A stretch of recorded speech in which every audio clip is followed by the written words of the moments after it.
নমস্কার। আজকে আবার একটি নতুন মঙ্গলবার। টাইম মেনশন করছি না, আপনারা জানেন আমার ছাড়তে দেরি হয়ে যায়। আশা করি সবাই ভালো আছেন। আমারও চলছে ব্যাটলিং প্রসেস। চেষ্টা করছি ভালো থাকার, ভালো রাখার নিজেকে, কিন্তু ওই মাঝে মাঝে টালমাটাল পরিস্থিতি হয়, আবার তার থেকে নিজেই বেরিয়ে আসার চেষ্টা করি। অবশ্যই উইথ ডাক্তারের হেল্প, ডক্টর হেল্প ছাড়া কিছু সম্ভব না। নিজে নিজে ডাক্তারি ফলানোটা সবসময় ভালো হয় না, তো চেষ্টা করি। কারণ যখন বাবা মা হয়ে যাই আমরা, তখন বোধহয় চিন্তাটা একটু অনেকাংশে বেড়ে যায় যে বাচ্চাটাকে ভালো রাখতে হবে, তার জন্য ভালো থাকতে হবে। চেষ্টা তো আমরা সবাই করি। কে চায় তার বাচ্চাকে ছাড়তে? কেউ চায় না। সবটাই কপাল। আমাদের এখানে যা লেখা আছে তার বাড়তি, আমি এটা খুব মানি, তার বাড়তি আমরা কিছু পাবো না বেশি, কিছু পাবো না কম, অবশ্যই। এবং আমার অপারেশনের পরে আমি এটা আরো বেশি করে মানি, কারণ এইখানে লেখা ছিল, ওপরওয়ালার সাথে ছিল, তাই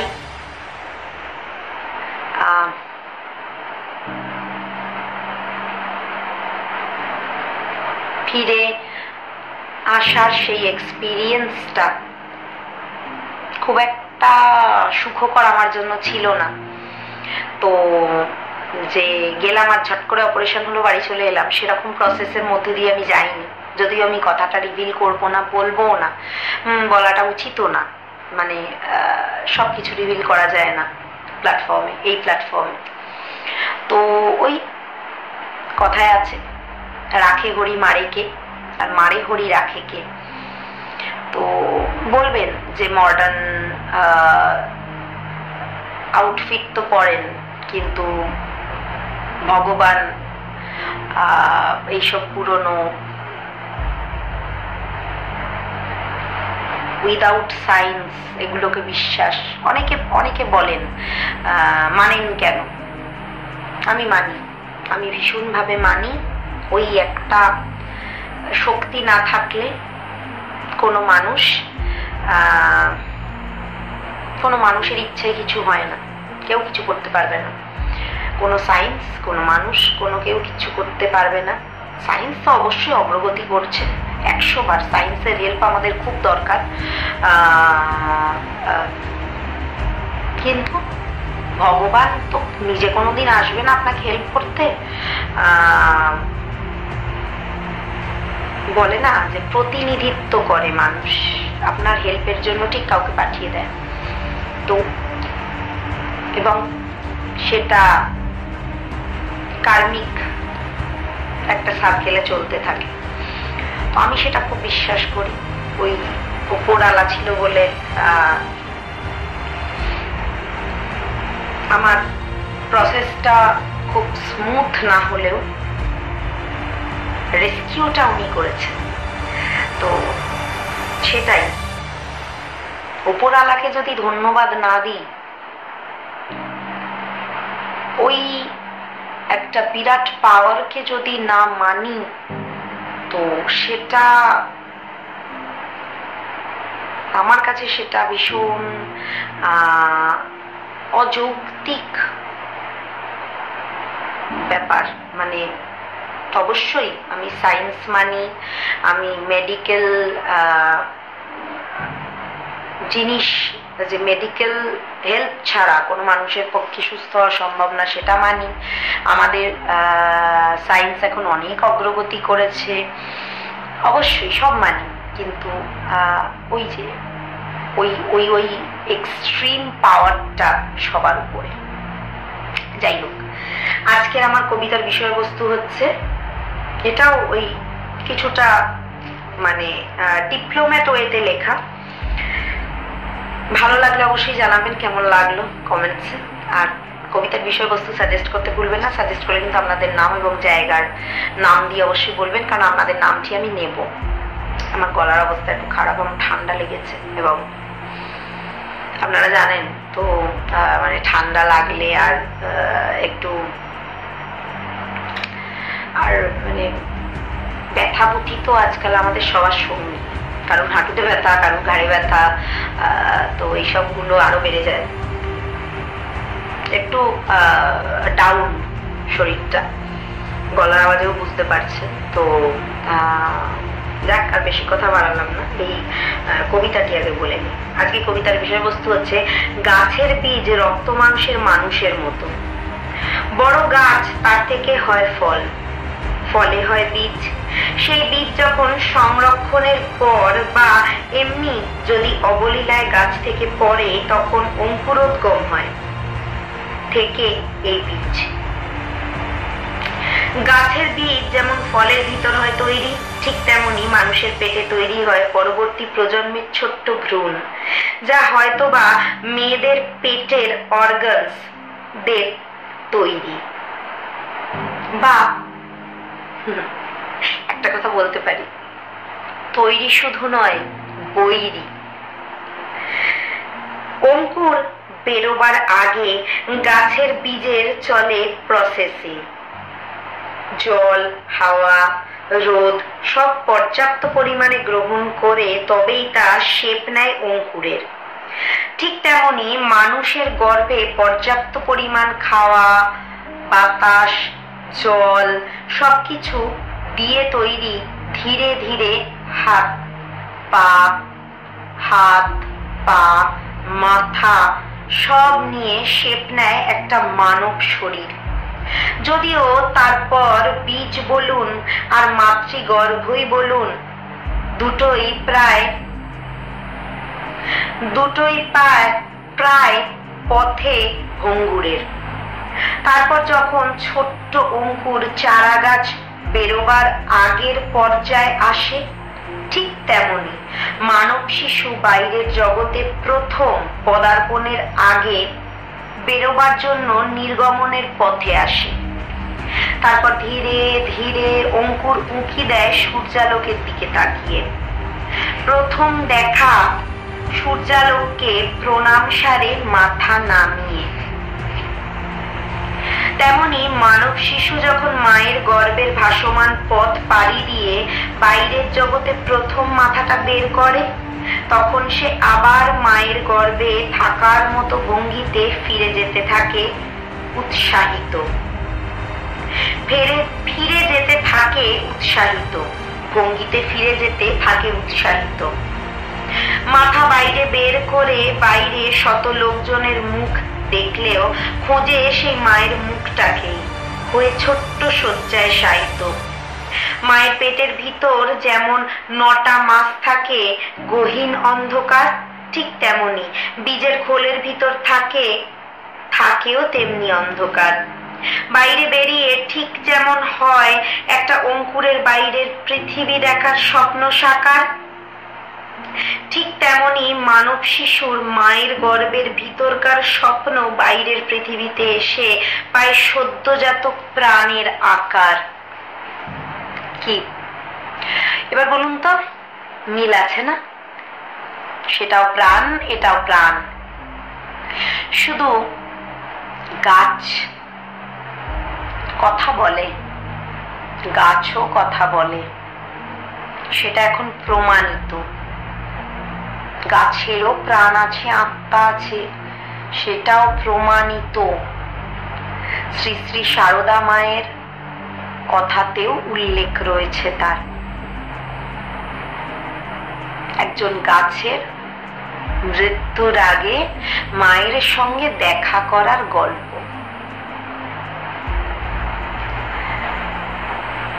সত্যি আমরা শুনতে পাই না, শুধু তাদের কথা বলার ডেসিবেল আমাদের কানের শ্রবণেন্দ্রিয়ের সাথে ম্যাচ করে না, তাই।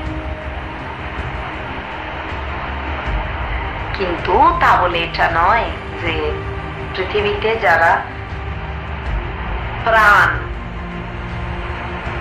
তারা নির্জীব, চলমান না হতে পারে, তারা সজীব। চলমান নয় সেটাই বা বলি কি করে? হ্যাঁ, হয়তো তারা পায়ে হেঁটে আমাদের মতো এক জায়গা থেকে আরেক জায়গায় যেতে পারে না, কিন্তু তারা ডালপালা বিস্তার করে, সেটাও তাদের চলমানতা। তারা রাত্রিবেলা কথা বলে, দিনের বেলাও বলে। মানুষ সেটা বুঝতে পারে না, তারা নিজেদের ভাষায় ভঙ্গিমায় প্রকাশ করে, কথা বলে। তাদের ছেঁড়ার পরে ওই জায়গায়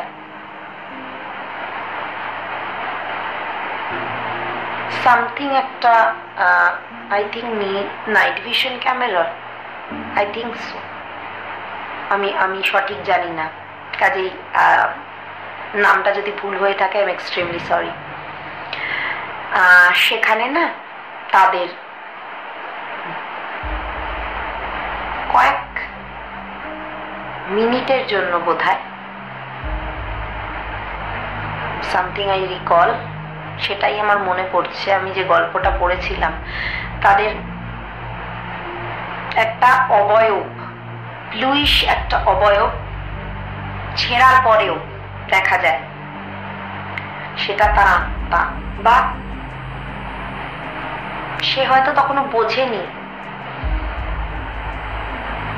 বা মানে পাতাটা, গাছটার তখনও বুঝতে সময় লাগছে যে পাতাটা ছিঁড়ে গেছে।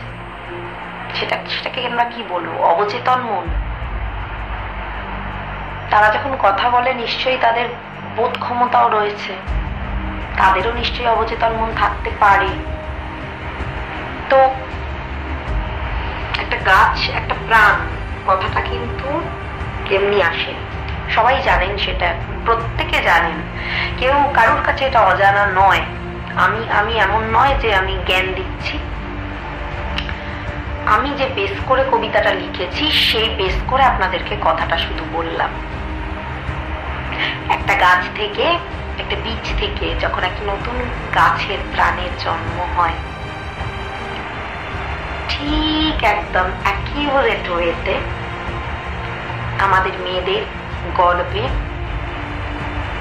একটা ভ্রূণ থেকে, ছোট্ট ভ্রূণ, একটা ডিম, তার থেকে যেটা ভ্রূণ, তার থেকে আস্তে আস্তে সেটা একটা মানব দেহের শেপ নেয়। সেটাও কিন্তু ওই সর্বশক্তিমান, যাকে আমরা কেউ দেখিনি, পুরাণ মতে পড়ে, পুরনো বই দেখে শুধু অবয়ব তৈরি করা, সেইভাবে মূর্তি তৈরি হয়েছে। কেউ কেউ দেখেছেন, আমার অন্তত সেরকম কোনো মহান ব্যক্তির সাথে আলাপ হয়নি। সেইটা শেপ, তিনি যেভাবে প্রাণগুলোকে সৃষ্টি করেছেন, কার শরীরে কিভাবে কোন অবয়ব, মানে কোন অবয়ব তৈরি হবে, কিভাবে সেটা শেপ নেবে, তার থেকে বড় আর্টিস্ট কি কেউ আছেন? আমার মতে তো নয়। বিজ্ঞানও চেষ্টা চালিয়ে যাচ্ছে প্রাণ কি সেটা আবিষ্কারের। একটা বাচ্চাকে মায়ের পেট ছাড়া বানানোর পুরোপুরি সফলতার খবরটা এখনো পাওয়া যায়নি, কিন্তু ওই যে বিরাট একজন আর্টিস্ট বসে আছেন, তার এখানেই বোধহয় তার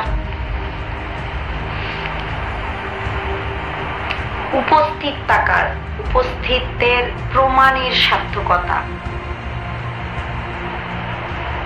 সেটা এখনো অ্যাচিভ পুরোপুরি করতে পারেনি মানুষ। আগামী দিনে যদি পারে, সেটা তো একটা ফিকশন, সেটা তো একটা তার্কিক বিষয়, সেই ফিকশন স্টোরিজের মতো। এখন তার অনেক প্রমাণ পাওয়া যাচ্ছে, কিছুটা হয়তো বানানো, কিছুটা অরিজিনাল ক্লিপস। তো সেটা আমাদেরকে একটু ভাবতে বাধ্য করে দেয়, তাই না? সবই কি কল্পনা, বাস্তব কি নয়? যাই হোক, আজকের জন্য এটুকুই। আবার পরের মঙ্গলবার একটা সুন্দর কবিতা নিয়ে চলে আসবো। আসার চেষ্টা তো অবশ্যই করব, সেটাই থাকে যাতে একটা মঙ্গলবারও মিস না হয়। অনেক সময় না ভুল হয়ে যায়, মানে ওই যে বলেছিলাম লেখা বুঝতে ভুল হয়ে যায় বলতে আপনাদেরকে বলতে ভুল হয়ে যায়। মানে ধরুন পড়ছি, ওই যে আমার হাতের লেখার কথা আমি বলি, আরশোলার ঠ্যাঙের চলার মতো, তো পড়তে অনেক সময় না ভুল হয়ে যায়। তখন আমার মানে ওটাকে রেকটিফাই করে বলতে অনেক সময় যেহেতু আমার আবৃত্তি বলার সেই প্রাথমিক এটা নেই, তো প্রাথমিক কেন বলছি, মানে সেই সেই জিনিসটা আমি কিভাবে ঠিক বলতে হবে আমি তো শিখিনি। আমি নিজের মতো করে সবাইকে দেখে বলার চেষ্টা করি, মানে যেগুলো অবশ্যই যেগুলো যারা বড় বড় আছেন, যারা আবৃত্তি পাঠ করেন, তাদেরকে ফলো, হ্যাঁ অবশ্যই ফলো করি, যেটুকুনি পারি যেটুকুনি সময় পাই ফলো করার চেষ্টা করি। তাদেরকে দেখে তাদের মতো তো আমি কখনোই বলতে পারবো না, কারণ তারা এক একজন বড় বড় আর্টিস্ট, তারা এক একজন বড় বড় আবৃত্তিকার। তো চেষ্টা করি তাদের মতো করে বলার চেষ্টা করি, বা নিজের অনেক সময় না নিজের বাচনভঙ্গি দিয়ে বলার চেষ্টা করি। জানি না কেমন লাগে শুনতে, ভুল ত্রুটি হয়ে গেলে আমি মানে আগে থেকে আপনাদের কাছে ক্ষমা প্রার্থী। তবে জানান আমাকে কেমন লাগছে, কবিতার বিষয়বস্তু সাজেস্ট করুন। ভালো লাগলে অবশ্যই চ্যানেলটি সাবস্ক্রাইব করতে ভুলবেন না, পাশে থাকা নোটিফিকেশন বেল আইকনটি হিট করে দিতে ভুলবেন না, আর ফেসবুক পেজ থেকে দেখলে ফলো করতে ভুলবেন না। আপনারা ডিসক্রিপশন বক্সে এবং কমেন্টসগুলোতে আমার যে কমেন্টসগুলো থাকে, প্রথম থেকে আমার 6টা কমেন্টস থাকে, ফেসবুক পেজেও থাকে এবং এই চ্যানেলেও থাকে, ইউটিউব চ্যানেলেও থাকে, আপনারা দেখে নিতে পারেন। সেখান থেকে আপনারা আমার পুরনো কবিতার লিঙ্ক, আমার কার্টুন চ্যানেলের লিঙ্ক, আমার গল্পের চ্যানেলের লিঙ্ক সবই পেয়ে যাবেন। ওখান থেকে আপনারা একবার চেক আউট করতে পারেন। ভালো লাগলে অবশ্যই ফলো আর শেয়ার করতে ভুলবেন না, লাইক করতে ভুলবেন না, আর সাবস্ক্রাইব লাইক শেয়ার করতে ভুলবেন না, আর জানাতে ভুলবেন না কমেন্টসে কেমন লাগলো। আর চ্যানেলের নামগুলো শুধু একবার বলে দিচ্ছি আমি, অপুস পোয়েটিক ফ্লেভার্স এটার নাম, এই চ্যানেলটার নাম, সেম নামে ফেসবুক পেজ, অ্যাভিয়ান্স অ্যাভিনিউ যেটাতে আমি কার্টুন ছেড়ে থাকি, সেম ডে সেম নামে ফেসবুক পেজ, অর্পিতার গল্পের আর গানের ঝুলি চ্যানেলের নাম, এবং অর্পিতার গল্পের ঝুলি ফেসবুক পেজের নাম, এবং ক্রিয়েটিভ অর্পিতা পেজের নাম। আপনারা জানেন তাতে আমি আমার বিভিন্ন রকমের হ্যান্ডক্রাফট, আঁকা, নাচ, গান এগুলো দিয়ে থাকি। আপনারা চেক আউট করতে ভুলবেন না। এখন অপারেশনের পর আমার নাচ যেহেতু কিছুদিন বন্ধ, আমি বসে বসে নাচ দেওয়ার চেষ্টা করি। আমি যেহেতু দৌড়ঝাঁপ বেশি করতে পারবো না, তো চেষ্টা করছি, তাও আমি চেষ্টা করে যাচ্ছি দেওয়ার, যাতে আমার চ্যানেলের সাথে, এবং আপনারা যারা আমার চ্যানেল ফলো করেন, দেখেন, পেজ ফলো করেন, দেখেন, আপনাদের এন্টারটেইন করাটা আমার মনে হয়, আমি সেটা করতে না পারলে আমি অবশ্যই নোটিফাই করে দেবো আপনাদেরকে যে আমি এই কারণে দিতে পারছি না। কিন্তু আমি যতক্ষণ পারবো আমি চেষ্টা করি আমি কর্তব্য থেকে যেন পিছনে না যাই। অবশ্যই দেখুন, একটা কাজ শুরু করলে সেই দায়ের প্রতি, সেই কাজের প্রতি একটা দায়িত্ব বা কর্তব্য তো আপনার থাকে, ডেডিকেশন তো রাখতেই হয়। তা না হলে তো আপনি কোনোটাকেই ঠিক মতো করে মানে আপনি খুলে ফেললেন, কিন্তু তারপরে আপনি ঠিক করে তাকে যত্ন করলেন না, ঠিক করে একটা গাছ লাগালেন, তাকে ঠিক করে যত্ন করলেন না, গাছটার কি পরিণতি হবে, তাই না? তো সেটা আপনার নিজস্ব দায়িত্ব যে আপনাকে ওটা করতেই হবে। যেমনই আপনার শারীরিক পরিস্থিতি হোক, একান্ত যদি আপনি না পারেন সেটা আলাদা, যেমন আমি ওই সময় একদম পারিনি, তাও আপনাদেরকে আমি জানিয়েছি আমি পারছি না। এবং যখন অপারেশন হয়েছে তখন তো আমি জানাবার মতো অবস্থাতেই ছিলাম না, তো তারপরেও আমি জানিয়েছি যে আমি কবে থেকে ছাড়বো, কি করবো। তো আমি মনে করি এটা আমার দায়িত্ব, আমি যতক্ষণ সুস্থ সজ্ঞানে রয়েছি, আমি ইচ্ছে হলো ছাড়লাম, ইচ্ছে হলো না ছাড়লাম না, সেটা করলে সেটা আমার কাছে খুব মানে একটা আমার বিরক্তির জিনিস। আমি মনে করি কোনো জিনিস করলে সেটা ডেডিকেশনের সাথে করা উচিত। আমার শরীর একান্ত খারাপ না হলে আমি, বা আমার একান্ত পরিস্থিতি খারাপ না হলে, যে খুব বিজি, কোনো কারণে ভীষণ আমি আপসেট, বা কোনো কারণে ভীষণ আমি দৌড়ঝাঁপ করছি, তো সেরকম না হলে আমি বন্ধ দিই না। তো সেটা আমার কর্তব্য, আমি সেটা পালন করি। এবং আমি মনে করি যে হয়তো সেই জন্যই আপনারা আমার সঙ্গে ছিলেন ওই সময়টা, এবং তার জন্য তো আপনাদেরকে বিরাট বিরাট বিরাট থ্যাংক ইউ। আপনাদেরকে বিরাট বিরাট একটা মানে মানে আমি আপনাদের কাছে কৃতজ্ঞ। এবং আমি মনে করি যে আপনারা হয়তো আমার ওই ডেডিকেশনের জন্যই আমাকে ভালোবাসা দিয়েছেন, এবং আগেও দেবেন।